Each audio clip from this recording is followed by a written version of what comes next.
Livro quinto. Messala avisa Gratos. No dia seguinte, depois das bacanais celebradas da grande sala de um palácio, fronteiro à casa de Simônides, vi-se o divã cheio de jovens patrícios que dormiam. Quando a luz do dia começou a formar espirais através das ranhuras dos postigos, Messala levantou-se, tirou a grinalda que lhe cingia as fontes, querendo significar com isso o fim de libertinagem. Envolveu-se depois na sua toga e, sem pronunciar palavras, saiu para se dirigir para sua casa.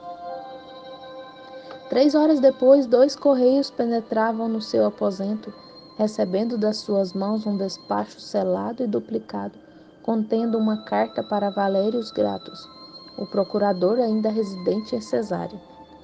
A importância da carta e da sua urgente entrega deduzia-se das ordens dadas.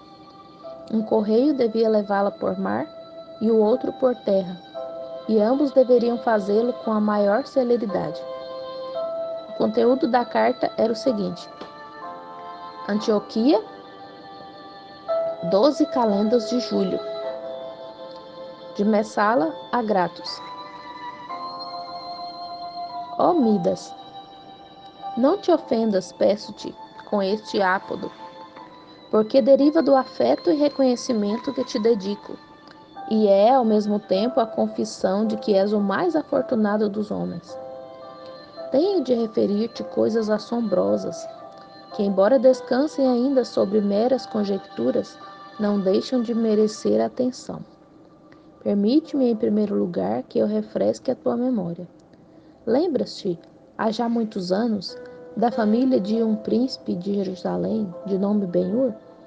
Se a tua memória é tardia em recordar este fato, creio que certa cicatriz que te adorna ainda a ilustre cabeça será estímulo e ajuda eficaz para isso. Como castigo do provado atentado,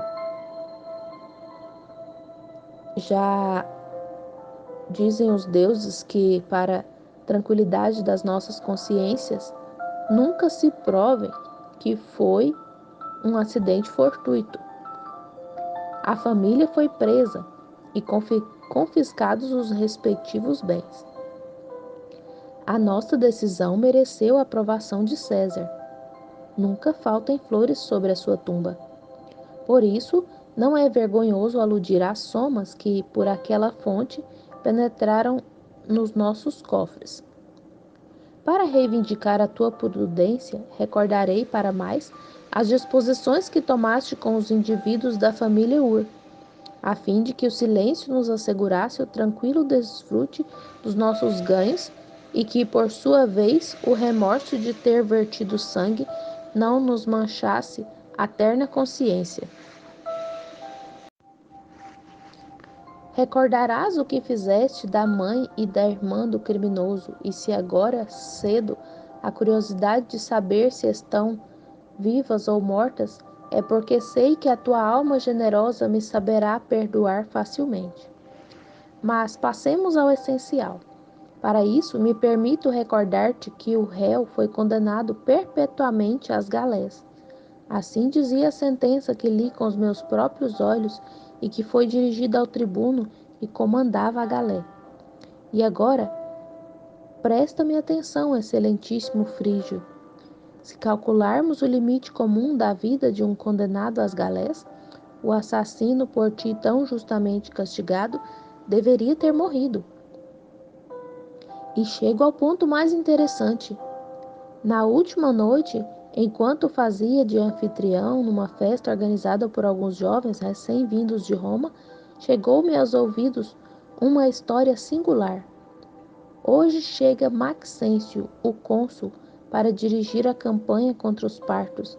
Entre os ambiciosos que o acompanham, figura um sujeito, filho de um defunto Dúnviro Quintus Arrius, e acerca do qual soube alguns pormenores curiosos. Quando Arrius foi combater os piratas, cuja derrota lhe granjeou as últimas honrarias, não tinha família. Quando regressou da expedição, trazia consigo um herdeiro. Prepara-te para escutar grandes coisas. O herdeiro de que falo é o Ben-Hur que mandastes para as galés, e que, segundo os nossos cálculos, deveria estar morto há 5 anos, quando, pelo contrário, volta rico e poderoso, e provavelmente com a cidadania romana, tu estás suficientemente alto para nada temeres, mas eu, Midas, eu estou em perigo, e não é necessário que te diga por quê. Quem o compreenderá melhor do que tu? Que dizes a isso, amigo Gratos?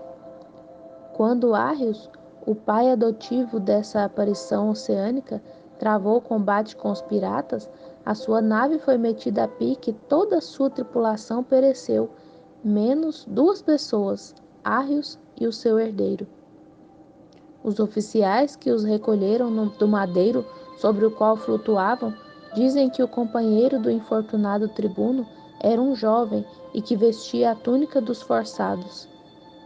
Isto deveria bastar para te convencer, mas para o caso de não estares ainda plenamente convencido, acrescentarei que ontem a fortuna me pôs frente a frente com esse filho de Arrios, e juro-te, ainda que de momento o não reconhecesse, que é o próprio Ben-Hur, que foi durante alguns anos meu companheiro de infância, aquele Ben-Hur feito homem, que ainda que fosse o último dos escravos, deve neste momento abrigar projetos de vingança.